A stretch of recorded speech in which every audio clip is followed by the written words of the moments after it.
मेरी 5 साल की बेटी ने मुझसे पूछा कि चाचा रमेश सिर्फ रात को ही क्यों आते हैं जब मैं सो रही होती हूँ, जबकि मैं किसी रमेश को नहीं जानती। इसीलिए मैंने उसके कमरे में एक कैमरा लगा दिया और इंतज़ार किया।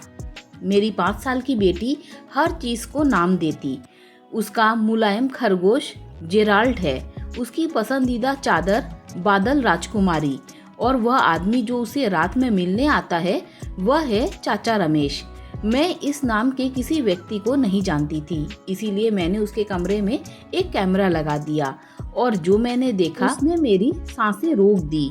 सब कुछ एक साधारण बुधवार की सुबह से शुरू हुआ, जब हम नाश्ते में सीरियल खा रहे थे। आर्या अपनी कटोरी में खोई हुई थी और बिना ऊपर देखे बोली, चाचा रमेश कहते हैं आप बहुत काम करती हो मम्मी। मैंने अपनी चाय का कप नीचे रख दिया। चाचा रमेश कौन है? वो मेरा ध्यान रखते हैं, उसने ऐसे जवाब दिया जैसे इससे सब कुछ साफ हो जाता हो।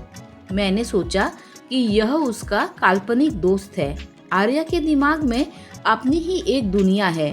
मैंने इसे नज़रअंदाज कर दिया और यही मेरी पहली गलती थी। 1 हफ्ते बाद उसने मुझे चौंका दिया। मैं सोने से पहले उसके बाल संवार रही थी, तभी उसने आईने में अपनी परछाई देखते हुए पूछा, माँ, चाचा रमेश सिर्फ तभी क्यों आते हैं जब आप सो रही होती हो? मेरे हाथ में कंघी जम सी गई। वो रात में आते हैं, उसने शांत स्वर में कहा। पहले खिड़की चेक करते हैं, फिर हम थोड़ी देर बात करते हैं। वो बूढ़े हैं, उनसे गैरेज जैसी गंध आती है और वो बहुत धीरे चलते हैं। वो कहते हैं कि आपको जगाना नहीं चाहिए। मैंने उससे पूछा कि क्या वह आज रात भी आएंगे, कोशिश करते हुए कि मैं डरी हुई न लगूं। शायद आएंगे मम्मी, उसने जवाब दिया। उस रात मैं बिल्कुल नहीं सोई। मैंने हर दरवाजा और हर खिड़की चेक की। रात 1:13 पर मुझे एक हल्की सी आवाज़ सुनाई दी।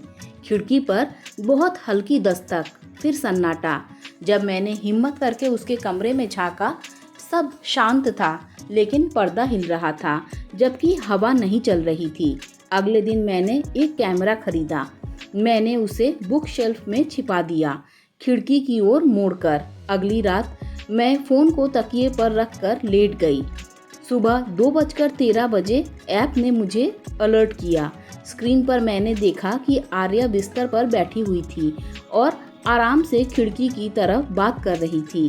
कांच के पास एक परछाई थी, एक लंबा झुका हुआ आदमी। जब कमरे के आईने में उसका चेहरा एक पल के लिए दिखा तो मैंने उसे पहचान लिया। मेरे अंदर डर की लहर दौड़ गई। हे भगवान, क्या वो? मैं दौड़कर उसके कमरे में गई और दरवाज़ा जोर से खोला। खिड़की कुछ सेंटीमीटर खुली हुई थी। आर्या गुस्से से मुझे देखने लगी। मम्मी, आपने उसे डरा दिया। मैंने खिड़की खोली और बाहर झांका। एक बूढ़ा आदमी अंधेरे आंगन को पार कर रहा था। वह भाग नहीं रहा था। मैंने उसकी चाल पहचान ली। उसका बायां पैर थोड़ा घिसट रहा था। आर्या रो रही थी कि मैंने उसकी कहानी खराब कर दी। मैं उसे अपने कमरे में ले आई और 3 साल पहले की दबी हुई यादें अचानक लौट आई। तलाक, राहुल का अफेयर, जो मुझे तब पता चला जब आर्या सिर्फ 6 महीने की थी। उस समय मुझे लगा कि मुझे उससे जुड़ी हर चीज़ से दूर भागना होगा। मैंने अपना नंबर बदल दिया, सबको ब्लॉक कर दिया और शहर के दूसरे छोर पर आकर रहने लगी। जब राहुल के पिता ने शुरुआती महीनों में मुझे कॉल करने की कोशिश की, मैंने जवाब नहीं दिया। मुझे दूरी चाहिए थी। सुबह होने से पहले मैंने राहुल को फ़ोन किया। हमें सुबह मिलना होगा, तुम्हारे पिताजी और मैं बात करेंगे और तुम्हें भी वहाँ होना चाहिए। हम उस घर गए जहाँ राहुल बड़ा हुआ था। मेरे ससुर मोहन दरवाजे पर खड़े थे। वह पहले से ज़्यादा बूढ़े और कमज़ोर लग रहे थे। मैंने सीधे पूछा, आप मेरी बेटी को खिड़की पर क्यों थे? मोहन भावुक होकर रो पड़े। उन्होंने कहा कि तलाक के बाद उन्होंने मुझसे संपर्क करने की कोशिश की, लेकिन मेरा नंबर काम नहीं कर रहा था। वह हालत खराब नहीं करना चाहते थे। वह घर आए थे दरवाज़ा खटखटाने के लिए, लेकिन हिम्मत हार गए। आर्या ने उन्हें खिड़की पर देखा और हाथ हिलाया। उन्हें समझ में नहीं आया कि खुद को कैसे परिचित कराएं। इसीलिए जब उसने पूछा कि वह कौन है तो उन्होंने कहा कि उनका नाम चाचा रमेश है, उसके पसंदीदा कार्टून के नाम पर। मैंने उसे सुधारा नहीं, ऐसा लगा जैसे उसने मुझे अपनी दुनिया में जगह दी। उन्होंने आंसू भरी आंखों से कहा। उन्होंने कसम खाई कि वह कभी घर के अंदर नहीं आए, वे सिर्फ खिड़की की दरार से बात करते थे। तभी राहुल बातचीत के बीच आ गया और उसी समय मोहन ने वो शब्द कहे जिसने सब कुछ रोक दिया। मेरे पास ज़्यादा समय नहीं है, 4थे स्टेज का कैंसर। 4 महीने पहले ही पता चला था और वह बस अपनी इकलौती पोती के साथ थोड़ा समय बिताना चाहते थे। मैंने उस बीमार और अकेले आदमी को देखा। आप फिर कभी उसकी खिड़की पर नहीं जाएंगे, मैंने दृढ़ आवाज़ में कहा। उन्होंने सिर हिलाकर मान लिया। उस दोपहर मैं आर्या को किंडरगार्टन से लेने गई।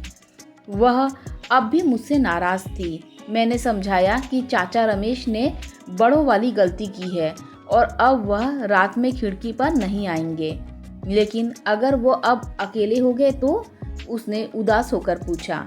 उस शाम मैंने वही किया जो मुझे बहुत पहले कर लेना चाहिए था। मैंने मोहन को फ़ोन किया, दिन में आइए, सामने के दरवाजे से। अब से बस ऐसे ही होगा, समझ गए? फ़ोन पर वह रो पड़े और इतनी धीमी आवाज़ में धन्यवाद कहा कि मुश्किल से सुनाई दिया। अगले दिन दोपहर 2 बजे किसी ने दरवाज़ा खटखटाया। आर्या दौड़कर दरवाज़ा खोलने गई और फिर खुशी की चीख सुनाई दी। चाचा रमेश! मोहन दरवाजे पर खड़े थे, हाथ में एक टेडी बियर, थोड़ा कांपते हुए। आर्या तूफान की तरह उनके गले लग गई। मैं दरवाजे पर खड़ी उन्हें देखती रही और महसूस किया कि मेरा गुस्सा धीरे धीरे पिघल रहा है। अंदर आइए, मैंने कहा, मैं चाय बनाती हूँ। आर्या उन्हें पहले ही सोफे की ओर खींच रही थी और अपने खरगोश जेराल्ड के बारे में सब कुछ बता रही थी।